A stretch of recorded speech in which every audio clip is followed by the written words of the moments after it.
toxic soil the size of a football field is finally on its way out of the school. But the headache is not over for Park City School District as neighbors are outraged by the way this was handled.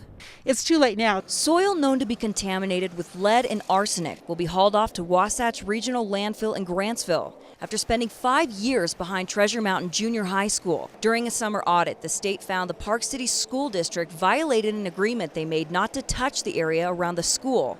The violation, recontaminating the area after the EPA cleaned up the previous contamination. I'm just worried about the danger that they've been exposed to. Bonnie lives nearby and says her grandchildren played in the toxic soil piles when they were first dumped at the school, not knowing it was contaminated with lead and arsenic. When they first excavated it and piled up all that dirt, there was no fence around it. There were no signs saying warning. People were climbing all over it. The district's website says it's in compliance, claiming they safely buried the contaminated soil under clean soil, but neighbors say it eroded over time. It needs to be mitigated. It always has been because the rainwater hits it and it'll leach down depending on what barrier's underneath it. A 2022 letter from the DEQ gave the district an ultimatum to have a cleanup plan by January 2023 and to have the soil cleaned up by January 1st, 2024. In November, 11 months after the due date, the district's cleanup plan was finally approved with an estimated cost of $1.6 million.